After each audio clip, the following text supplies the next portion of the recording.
یعنی ناگپور کی سڑکیں اگر آپ دیکھیں تو میرے خیال میں یہی اتنا کام ہے کہ 50 برس تک ٹھیک نہیں کر سکتے اس کو. ہم نے کہا باقی کا کام بعد میں کرتے رہیں. تو میں عرض یہ کروں کہ دلوں کو جوڑنے کی مذہب نے بات کہی. اب اس میں ایک دوسرے کا آدر ہو اور ایک دوسرے کو سمجھنے کی ہمارے اندر بھاونا اتپن ہو. مسلمانوں کے لیے میں الگ بات کہوں گا اور دوسرے بھائیوں کے لیے میں الگ بات کہوں گا, اور ایک تیسری بات میں سب کو ملا کے کہوں گا. اور میرے خیال میں مجھے امید ہے تو تینوں باتیں میں اپنے دل کی کہہ لوں گا. میں نے اپنے مالک سے آسمان کی طرف منہ اٹھا کر دیکھا اور اس سے دعا کی میں نے کہ مجھے کچھ آتا نہیں ہے, اگر آپ دے دیں گے کوئی بات تو میں ان تک پہنچا دوں گا, اور آپ نہ دیں گے تو میری کوئی شکتی ہے نہیں. میں نے اس سے مانگ لیا ہے اور مجھے امید ہے کہ وہ کچھ نہ کچھ میری جھولی میں ڈال دے گا اور میں آپ کے سامنے اس کو آپ کے سامنے ہدیہ پیش کروں. تو میرے بھائیوں, ہندوستان کے اندر مسلمان صدیوں سے یہاں ڈیرا ڈالے ہوئے پڑے ہوئے ہیں. موٹے اندازے سے 1000 سال کا عرصہ ہو گیا. مسلمانوں سے کہتا ہوں کہ بڑی مشکل بات ہے کہ 1000 سال سے ڈیرا ڈالے یہاں پڑے ہوئے اتنا بڑا پریوار کروڑوں کا, اور قرآن مجید کی ایک آیت کا مطلب اپنے پڑوسی کو نہیں بتا سکے. یعنی بڑی مشکل کی بات. اذانیں ہو رہی ہے مسجدوں کے اندر, لیکن ہمارے دوسرے بھائیوں کو اذان کا مطلب معلوم نہیں کہ اذان کے معنی کیا ہوتے ہیں.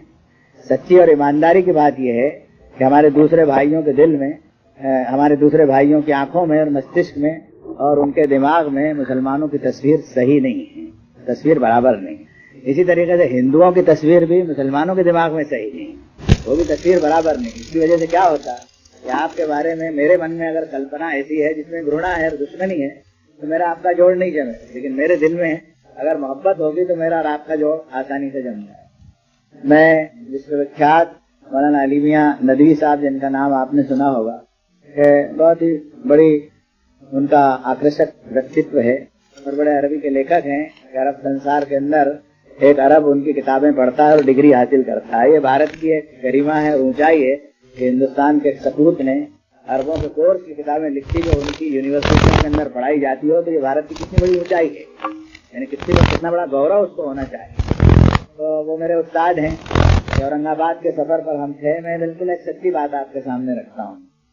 تو 3 بجے رات کو 4 بجے رات کو تہجد کی نماز کا وقت ہوتا ہے. 5 وقت کی نمازیں ہوتی ہے, اس میں ایک تہجد کی نماز کا وقت ہوتا ہے جو بالکل یعنی آدھی رات کے بعد میں 2-2:30 بجے, جب کہ ساری دنیا سو رہی ہو, آدمی اپنے مالک کے سامنے ہاتھ اٹھا کر کے انسانیت کے لیے کچھ مانگے کہ ان انسانوں کو سدبدھی دیجیے یا اور کوئی ضرورت ہو اپنی. تو اس وقت نماز کے لیے وضو بنا رہے تھے. وضو اس کو کہتے ہیں. مالک کے سامنے کھڑا ہونا تو ہاتھ منہ دھو کے ذرا ٹھیک ٹھاک کر کے پوتر ہو کر کے مل متر سے ٹھیک ٹھاک ہو کر کے آدمی اپنے مالک کے سامنے کھڑا ہو رات میں, جبکہ لوگ سو رہے ہوں یا گانے بجانے میں مصروف ہوں یا اور کوئی شراب پی رہے ہوں, کوئی کچھ کر رہے ہیں, یہ خدا کے سامنے ہاتھ باندھ کے کھڑا ہو. تو مولانا کو بہت سردی تھی. میں نے گرم پانی سے ان کے ہاتھ دھلا رہا تو مجھ سے مولانا علی میاں صاحب نے ایک بات کہی. مجھ سے انہوں نے کہا, عبد الکریم میں ایک بات تم سے کہتا ہوں. میں نے کہا حضرت فرمائیے. انہوں نے کہا تم ہندوؤں میں بہت جاتے ہو, وہ ہندو تم پر بہت بھروسہ کرتے ہیں. میں نے کہا یہ بات صحیح ہے کہ وہ مجھ پر بھروسہ کرتے ہیں اور مجھے بلاتے بھی ہیں, میں جاتا ہوں. انہوں نے کہا ایک بات کا خیال رکھنا, ہندوؤں کے لیے اپنے دل کو صاف رکھنا. ایک بات کہی. رات کے 3 بجے کا سمے تھا. میری آنکھوں میں آنسو آ گئے کہ کیسی بات مولانا نے کہی. تو پھر بعد میں فرمایا کہ جب تک کسی کے لیے دل صاف نہ ہو, نہ تمہاری بات کا اثر ہوگا نہ ان کی بات کا اثر ہوگا. تو پہلی بات تو میں یہ عرض کروں گا کہ ہم اپنے دل کو صاف کریں ایک دوسرے کے لیے. ایسی محبت کی بھاونا ہو. دادا اچھے ہو, تلسی رام جی ٹھیک ہو, کاکا کیا حال ہے. دیہات میں جب ہم جاتے ہیں تو اب بھی یہ بھاونا ہمیں دکھائی دیتی ہے. ایسے رشتے بنے ہوئے ہیں کہ تو دوسرے تیسرے مذہب کے لوگ, لیکن رشتے ایسے ناطے ایسے بنے. ان رشتے ناتوں کے بغیر آپ اس سنسار کے اندر محبت کا جیون جی نہیں سکتے. یہ بہت ضروری چیز ہے. میں کہتا ہوں کہ مذہب جو ہے یہ تو جوڑنے والی چیز ہے, توڑنے والی چیز تو اس کو ہم نے بنایا, اس کے گنہگار ہم ہیں. دھرم اس کا گنہگار نہیں. دھرم نے کوئی چیز توڑنے کی کہی نہیں. اس جگہ توڑنا تو 1 سیکنڈ کی بات ہے, جوڑنے کے لیے بہت دیر لگتی ہے. تو ایک بات تو میں یہ کہوں کہ آپ کے لیے میرا دل انسانیت کے ناطے بالکل صاف ہے.